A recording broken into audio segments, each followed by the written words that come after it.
versículo de número 10. Quem achou, diga amém. Amém. No demais, irmãos meus, fortalecei-vos no Senhor e na força do seu poder. Revesti-vos de toda a armadura de Deus, para que possais estar firmes contra as astutas ciladas do diabo. Porque não temos que lutar contra carne e sangue, mas sim contra os principados, contra as potestades, contra os príncipes das trevas deste século, contra as hostes espirituais da maldade nos lugares celestiais. Portanto, tomai toda a armadura de Deus, para que possais resistir no dia mau, e havendo feito tudo, ficar firmes.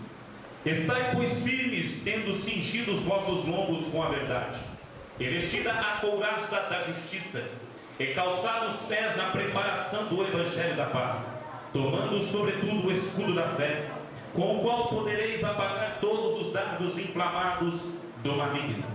Tomai também o capacete da salvação e a espada do Espírito, que é a palavra de Deus, orando em todo o tempo com toda oração e súplica no Espírito, e vigiando nisso com toda a perseverança e súplica por todos os santos, e por mim, para que me seja dada no abrir da minha boca a palavra com confiança, para fazer notório o mistério do Evangelho, pelo qual sou embaixador em cadeias, para que possa falar dele livremente, como me convém falar. Até aqui, por gentileza, ainda de pé, feche a tua Bíblia e coloque-a ao seu assento. Segura na mão dessa pessoa bonita que está ao teu lado. Aleluia. Olhe e veja como ela é bonita. Veja como ele é bonito. É a imagem e semelhança de Deus. Com carinho agora, dá uma chacoalhada até vazar azeite do ouvido dela. Até vazar azeite do ouvido dele. Olha na menina do olho dela e dele e diga: é hoje. É hoje. E o Senhor vai falar contigo. Querido Deus, amantíssimo Pai, mais uma vez, Senhor, te glorificamos, te exaltamos. Confessamos a nossa total dependência de Ti, Senhor. Pedimos auxílio do Teu Santo Espírito nesta hora. Aqui está a Tua igreja que te louva e te engrandece. Ó meu Deus, pedimos a Ti, Papai querido, que Tu venhas, Pai, operar em nosso meio. Pois precisamos ouvir a Tua voz e não a do homem. Ainda que venha um homem falar nesta tribuna, que não seja eu. O Senhor tem liberdade a esta igreja, Espírito Santo. Por isso, venha tomar-nos. Ó meu Deus, que diminua eu e que Tu cresças neste lugar. Conforme eu for diminuindo, a Tua glória cresce, Pai. E venha o Senhor, Pai eterno, impactar vidas nesta noite. Que o Senhor venha mudar histórias. Que o Senhor venha mudar, Senhor meu Deus, como página virada e escreva um final feliz. Pai querido, confirma a Tua palavra, Espírito Santo. Tu tens liberdade. Mais uma vez eu te peço, Senhor, e te agradeço em nome de Jesus. Amém. Acadeirai-vos em nome do Senhor dos Exércitos, com liberdade de glorificar o nome santo do Senhor. Aleluia. O texto a qual lemos, subordinado ao tema desta festividade, nós vamos contemplar que Paulo faz menção à armadura de Deus. Quando falamos armaduras, nós falamos de soldado. Quando falamos de soldado, nós falamos de exército.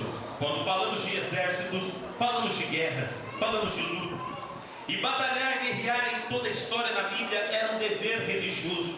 Povos e nações não só defendiam seus reinos, mas era uma forma de honra ao Deus que serviam. Com Israel não era diferente. Nós contemplamos que todas as vezes que eles, servindo ao verdadeiro Deus, eles iam à batalha e era garantida a vitória a este reino. Todas as vezes que eles eram vencedores, eles também honravam a Deus com sacrifícios e adorações. E todas as vezes que nós contemplamos na Bíblia Sagrada vitórias ao povo escolhido do Senhor, uma das mais marcantes a quais nós contemplamos foi uma certa feita, aonde ocorre no primeiro livro do profeta Samuel, capítulo de número 17, aonde se encontrava Saul e seu exército no Vale do Carvalho, a uma peleja a qual ia ser ou acontecer um dos maiores derramamentos de sangue na época.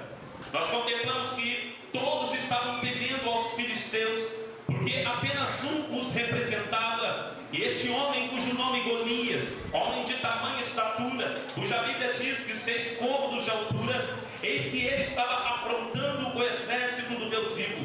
E ninguém queria ir avante a pelejar contra Golias.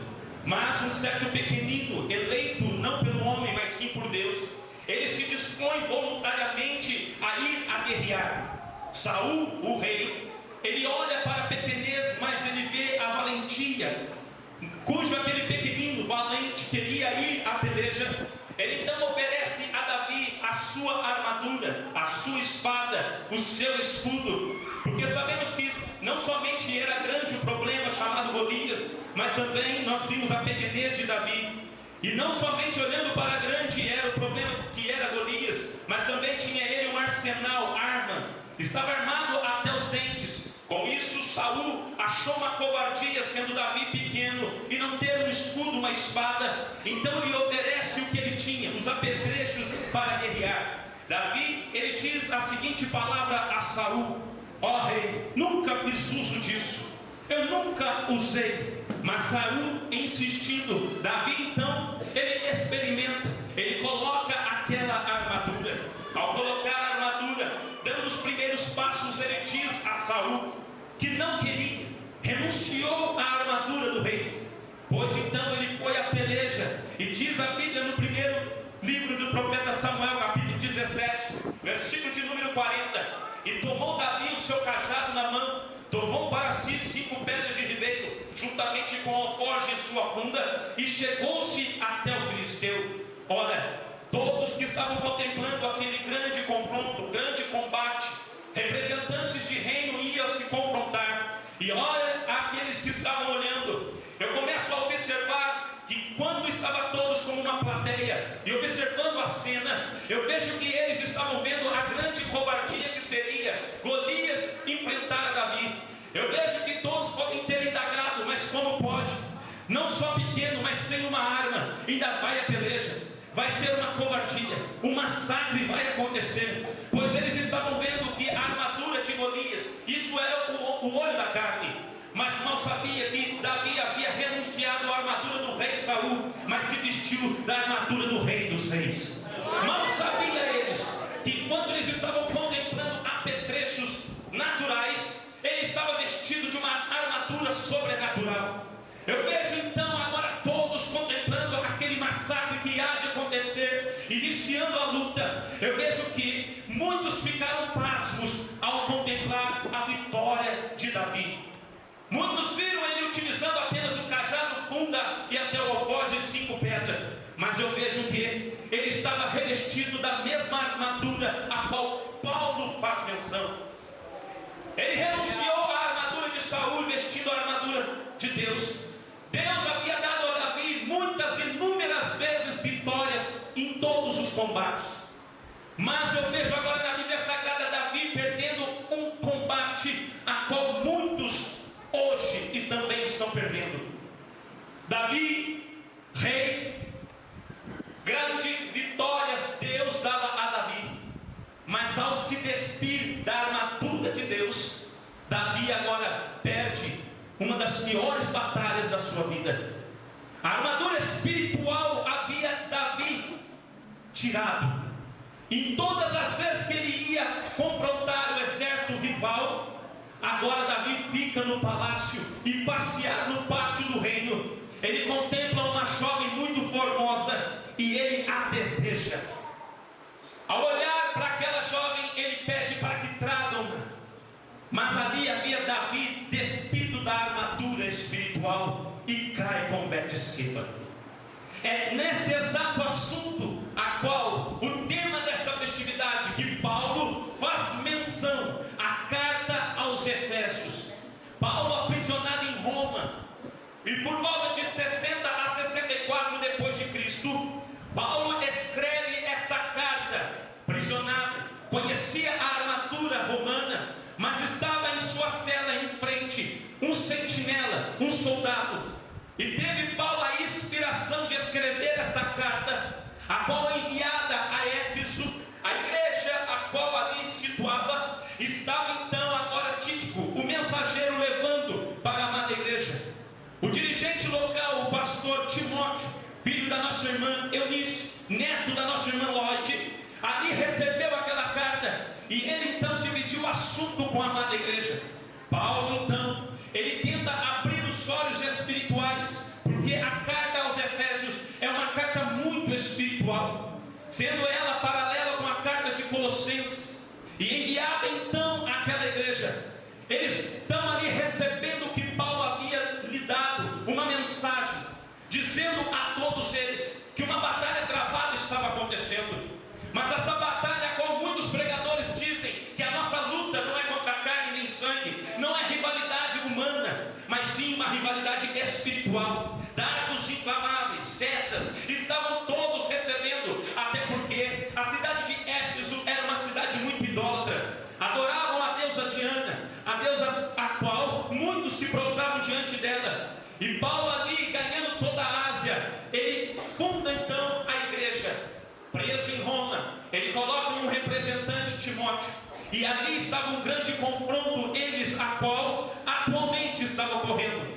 Então Paulo vai nessa carta dizendo a todos que eles viessem a se revestir de toda a armadura, que viessem então eles a vigiar, que viessem então eles a estar firmes.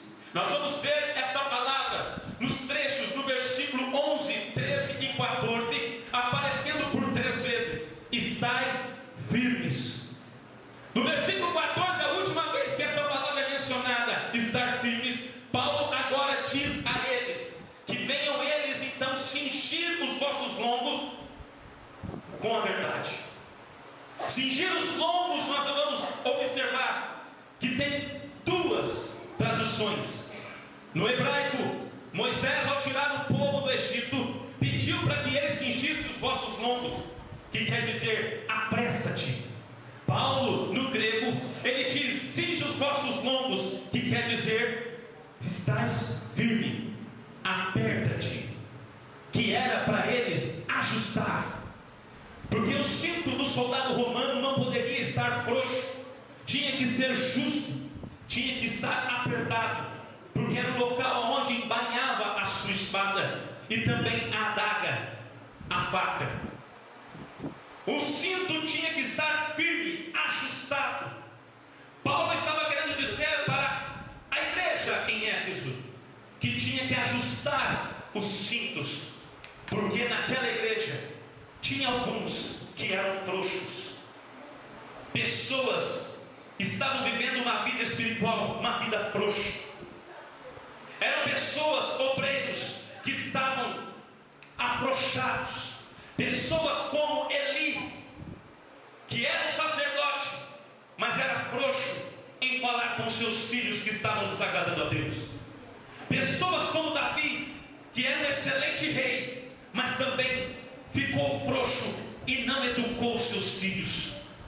Também vejo pessoas a quais estavam espiando a terra prometida, a Canaã. 10 deles voltaram com a notícia e não entregou ao pastor Noé, ou melhor, Moisés, me perdoe, mas estavam ali então, dizendo ao povo que a terra era impossível de conquistá-la. A promessa já havia tido sido feita, já tinham recebido a promessa, era só tomar posse, mas ficaram frouxos e nem para receber o que Deus tinha lhe dado. A igreja em Éfeso estava nessa mesma situação, estavam frouxos, pois eles não estavam contemplando o espiritual, com medinho do que estava acontecendo. A Bíblia Sagrada nos diz em Provérbios capítulo 24, versículo número 10: se mostrardes frouxos no dia da angústia, a tua força será pequena. O que está cheio de crente frouxo na casa do Senhor? O que está cheio de crente frouxo? Que Deus já prometeu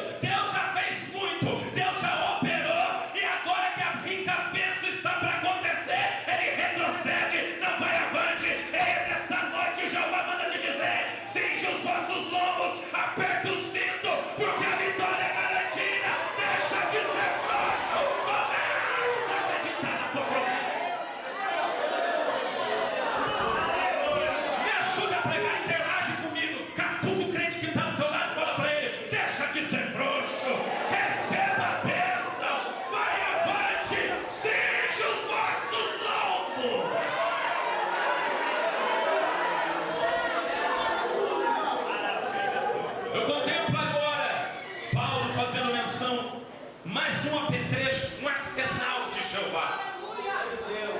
A sandália da paz. A sandália da paz, o soldado romano, a qual ele a calçava, lhe garantia o sustento do seu corpo. Até porque qualquer leigo sabe que desagradável e desconfortável é andar descalço. Mas a sandália da paz é um apetrecho diferente. E muitos crentes não estão vestindo a sandália da paz. Crentes contendeiros, aonde pisa, sempre tem uma contenda. Ele arma contenda na igreja, arma contenda no trabalho, arma contenda até em casa. Aqui ele dá glória a Deus, mas lá em casa ele maltrata a família, maltrata a esposa. Lá em casa ele não dá glória, ele xinga e fala palavrão. É para causar sandália, meu filho, é para causar sandália. Gosta de uma contenda, gosta de uma briguinha, é porque não está calçando a sandália da paz. A sandália da paz, o nosso mestre Jesus Cristo a calçou, porque aonde Jesus pisava, levava a paz. Está enfermo, seja curado, tenha paz. Está endemoniado, seja liberto, tenha paz. Até quando foram aprisionar o nosso Jesus Cristo, ele estava calçado com as sandálias da paz. O traidor chega com os soldados, estava também mal, e acompanhado do exército romano foram aprisionar a Jesus Cristo, quando de repente Judas Iscariotes dá um beijo na face do mestre. Os soldados então grudaram a Jesus para prendê-lo. Pedro desembainhou a espada e cortou a orelha de Malco. Jesus repreende Pedro: Pedro, para com isso. Até parece que se eu não clamasse o Pai, Ele não enviaria miríades de anjos para me defender. Eu não vim para trazer contenda, Pedro, eu vim para trazer a paz. Malco, toma a orelha e serve de verdade. Jesus trouxe a paz, Jesus trouxe a paz. Calçado a sandália da paz. Até para ir ao inferno tomar a chave, ele não foi descalço, foi calçado das sandálias da paz. Que basura. Catuca o crente, fala para ele: papai está falando. Leve a paz, proclame a paz na tua casa, no teu trabalho. Chega de contenda. O crente contendeiro é esse. Está descalço, está descalço. Nessa noite tu vai sair daqui calçado na sandália da paz. Vai levar paz para tua família, vai levar paz para tua casa.